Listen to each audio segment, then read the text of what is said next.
镜头转来看国内，中华线西去年办理地质政策，有大约250块土地是出现争差，面积增加地主是陆续收到要补纳钱的通知。不过有的土地是早就已经提供出来，互人做路啊，即马煞就要互人入钱。今仔日就10外位地主出来的抗议，因为官府是回应讲，增加的土地若是正做都市计划道路，建议是会当算做挂出来互政府，地主就免阁加纳钱。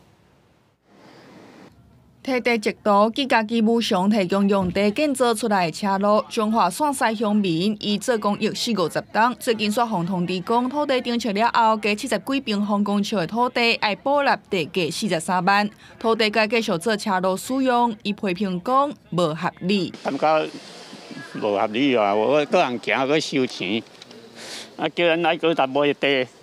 我们希望说，政府第一步看是不是要履行你们的诺言，要来征收。好，征收后面延伸的问题，可能就是会减少。 线西乡中型大土地，1977年办农地定位，去年为了更新土地资料办理地质政策，结果有250外笔土地有争差，其中有180外笔面积增加，就要补纳地价，牵涉185户地主，有的面积甚至是无到1平方公尺，引起民怨。线西乡公所认为讲地质度有争差，应该是公家机关的问题，无应该让民众来承担，希望县府会当有补偿措施。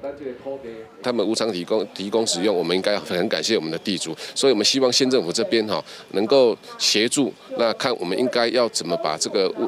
乡民的权益、地主的权益能够维护。计划道路内面积增加的部分，我们现在有在研议规划说，把它增加的面积割出来，变成底废地留在道路里面。